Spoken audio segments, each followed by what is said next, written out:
3 ነጥብ ሸልሟቸው ነው ሴሜኒዮ የወጣው እና ማንቸስተር ሲቲ የሕክምና ምርመራውን እያደረገ ይገኛል አንቶኒን ሴሜኒዮ።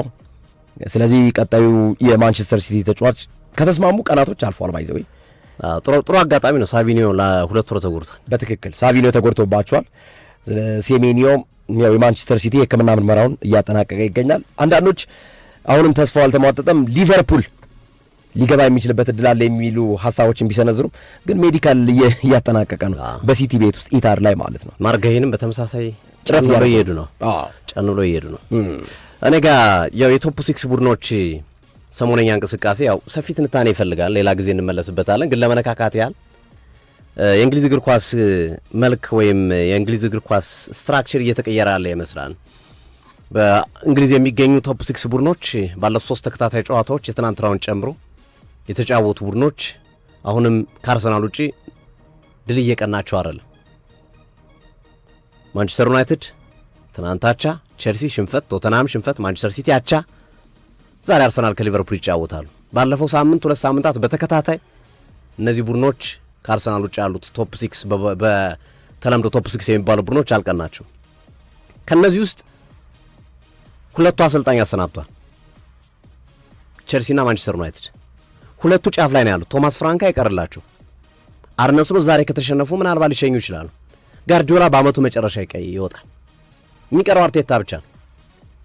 ስለዚህ የእንግሊዝ ፕሪሚየር ሊግ ቅርጽ ሊቀይር የሚችል ነው። በእርግጥ ከቅርብ ዓመታት ወዲህ እነ አስቶን ቪላ እነ ኒውካስል ሻምፒዮንስ ሊግ እየገቡ ነው። እነ ማንቸስተር ዩናይትድን እየተኩ እነ ቼልሲን እየተኩ ሻምፒዮንስ ሊግ እየገቡ ነው ያሉት። በንጽጽር ያምናው ቢሻልም ቶተንሃም በአቋራጭ በር በኤሮፓ ሊግ መጥቶ ቢያንስ ከ6ቱ አብዛኞቹ ተሳትፈዋል። አርሰናል፣ ሊቨርፑል፣ ሲቲ፣ ቶተንሃም፣ ቼልሲ ማንቸስተር ዩናይትድ ውጭ ሁሉም ሻምፒዮንስ ሊግ ላይ አሉ። በአቋራጭ ቶተንሃም ቢመጣ ማለት ታቻምና አስቶን ቪላ ኒውካስል የመጡበት ነበር። ፍንጭ እያየን ነው። የእንግሊዝ እግር ኳስ ይሄ ትራዲሽናል በተለምዶ ቶፕ 6 የሚባሉ ቡድኖች ላይ ችግር እየመጣ እንዳለና ከታች ያሉ ክለቦች ሁኔታውን እየቀየሩት እንዳለ ማሳያ ነውና ይሄ ሂደት አሳሳቢ ይመስላል። ለእንግሊዝ እግር ኳስ በተለይ ዓለም ላይ ብዙ ደጋፊዎች ያሏቸው ክለቦች በዚህ ውጤት ማጣት የሚጓዙ ከሆነ ሊጉ ላይ ራሱ ተጽዕኖ ሊፈጥር ይችላል። የተመልካቾች ፍላጎት ላይም ተጽዕኖ ሊፈጥር ይችላል። እነዚህ ያሸነፉ በመጡ ቁጥር እነ ማንቸስተር ዩናይትድ፣ እነ ሊቨርፑል፣ እነ ቼልሲ፣ እነ ቶተንሃም፣ እነ ሲቲ ባሸነፉ በመጡ ቁጥር የእንግሊዝ እግር ኳስ ተወዳጅነት ብዙ ደጋፊ ስላላቸው ከፍ እያለ ይመጣል። እነዚህ ቡድኖች ሲቀዘቅዙ ደግሞ እየወረደ ይመጣል። ዓለም አቀፍ ተቀባይነት ከመኖር ጋር ተያይዞና አንዳንዶች ስጋት እያደረባቸው የእንግሊዝ እግር ኳስን የሚቀይር ነገር እየመጣ ነው። በዚሁ የሚቀጥሉ ከሆኑ ቡድኖች አሰልጣኝ በማሰናበት በሽንፈት ባቻ ላይ ተጠምደው ከቆዩ የቶፕ 6 በተለምዶ ቶፕ 6 የሚባሉ ቡድኖች የሚያመጡት ጣጣ ችግር እንዳይፈጥር ከፍተኛ ስጋት እያደረ ነው የሚገኘው በእንግሊዝ እግር ኳስና ሌላ ጊዜ በስፋት እናነሳዋለን ካለን ሰዓት አኳያ ግርሜ የዓለም ሀገር አቋራጭ ውድድር ቅዳሜ የሚጀመር ይሆናል እና የኢትዮጵያ የልዑካን ቡድን ወደ ፍሎሪዳ አምርቷል። ለግማሽ ቀን ነው የሚካሄደው ውድድሩ ባይ ቅዳሜ ግማሽ ቀን እና በተለያዩ የእድሜ ካታጎሪዎች ነው የሚከናወኑት። 14 አትሌቶች እና የቡድን ወሳኝ አባላት ተከልክለዋል ቪዛ። በተደጋጋሚ ባለፈውም ስንገልጸው ነበር። ስለዚህ ይህንን ጉዳይ የቪዛው ጉዳይ 14 እንደውም አትሌቲክስ ዊክሊ እንደዘገበው ከሆነ 14 አትሌቶች በኢትዮጵያ በኩል ቪዛ ተከልክለዋል።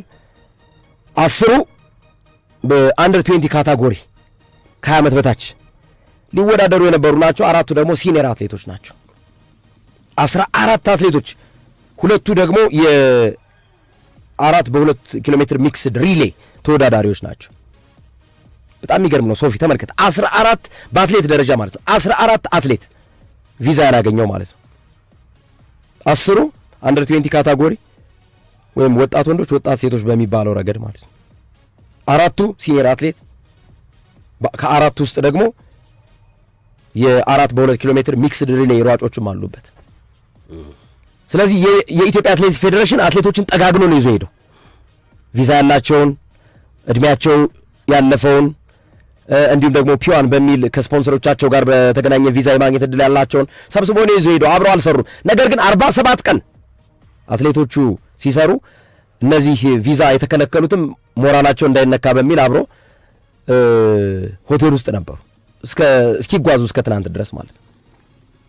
እና የኢትዮጵያ አትሌቲክስ ፌዴሬሽን ፕሬዚዳንት ስለሺ ስህንን ጨምሮ 2 የሥራ አስፈጻሚ በአጠቃላይ 3 የሥራ አስፈጻሚ ሁለቱ በቡድን መሪነት ነው ሄዱት። ለግማሽ ቀን ውድድር 3 ሥራ አስፈጻሚ አሜሪካ ፍሎሪዳ ሄዷል። ከ700,000 ብር በላይ ወጪ ተደርጓል። 2 ጊዜ ነው ቪዛ የተከለከሉት። ባይዘው 29 ሺህ ብር እየከፈሉ 2 ጊዜ ቪዛ ተሞክሮላቸዋል። ይሄ የቪዛው ችግር ራሱ ፌዴሬሽኑ ነው ተጠያቂ ነው የማደርገው በግሌ ማለት ነው። አንደኛ ከህገወጥ የሰዎች ዝውውር ጋር በተገናኘ እስከ የካ ፖሊስ ምርመራ ወንጀል ድረስ የደረሰ ጉዳይ አለ፣ እኛ የምናውቀው ኬስ።